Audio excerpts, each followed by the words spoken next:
সমর্থনে ছিলাম ইউনিয়ন 5 নং ওয়ার্ডের আজকের এই ভোটান বৈঠকে মঞ্চে উপস্থিত আমাদের পরম শ্রদ্ধাভাজন বড় ভাই আমাদের পিতৃতুল্য মুরব্বী জনাব হাবিবুর রহমান হাবিব ভাই, মঞ্চে উপস্থিত এই সিলেট 3 আসনের গণমানুষের নেতা, সিলেট 3 আসনের জনগণের নেতা, আমাদের রাজনীতির অভিভাবক, এই 17 বৎসর জুলুম নির্যাতন নিপীড়নে যিনি আমাদের পাশে দাঁড়িয়েছিলেন, হাজার হাজার তৃণমূল যুবদল ছাত্রদল বিএনপির অসহায় যখন হয়ে দাঁড়িয়েছিল, যিনি আস্থার প্রতীক হয়ে আমাদের পাশে দাঁড়িয়েছেন, আমাদের নেতা সিলেট 3 আসনের গণমানুষের নেতা জননেতা ব্যারিস্টার এম এ সালাম ভাই।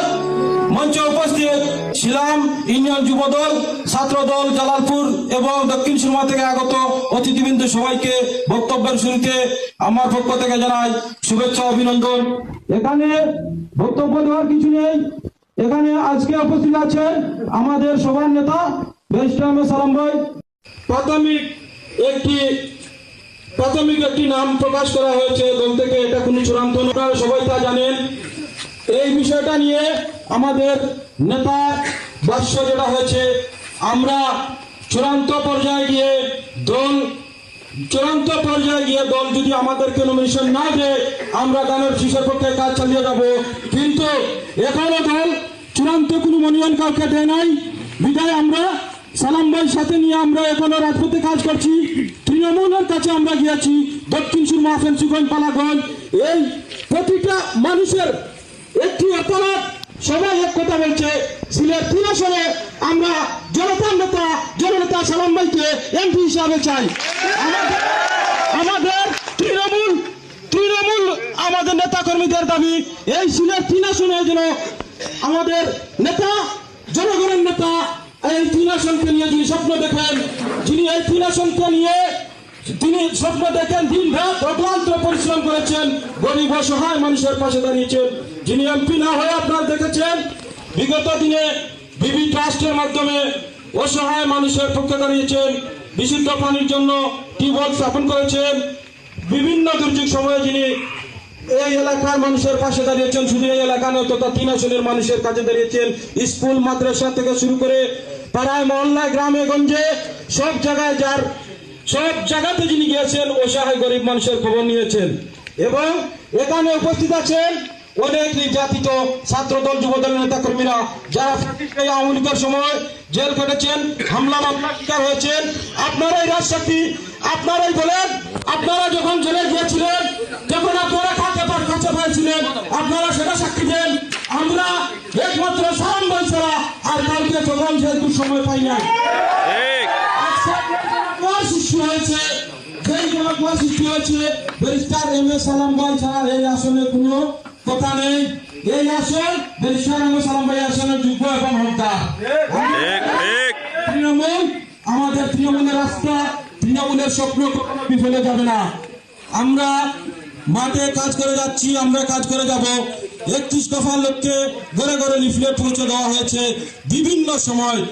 বিভিন্ন সময় যে নেতাকর্মীরা আছে, অসহায় যারা ছিল, যারা শর্মে, এমনও মানুষ আছে মধ্যবিত্ত যারা শর্মে কিছু বলতে পারে না, জেলে গিয়েছে, জেল খেটেছে, অসহায় মানুষদের রাতের অন্ধকারে ব্যারিস্টার এম এ সালাম ভাই তাদের ঘরে গিয়েছেন, সাক্ষের হাত বাড়িয়ে দিয়েছেন।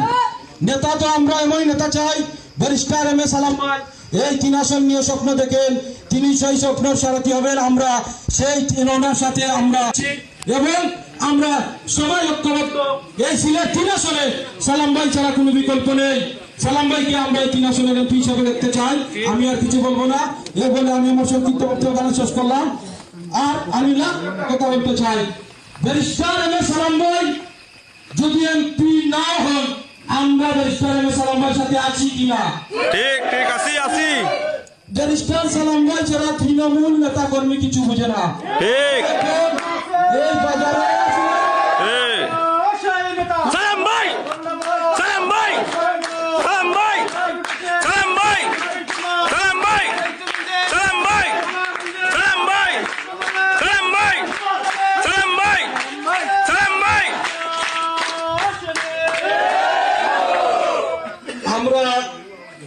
পাড়ায় পাড়ায় গিয়েছি, মহল্লা মহল্লা গিয়েছি, আমাদের মা বোনরা বলেছেন একজন শিক্ষিত মানুষ ব্যারিস্টার এম এ সালাম সাহেব, উনাকে নমিনেশন দিলে আমি অসুস্থ, আমি ভোটকেন্দ্রে গিয়ে ভোট দিব সালাম সাহেবকে।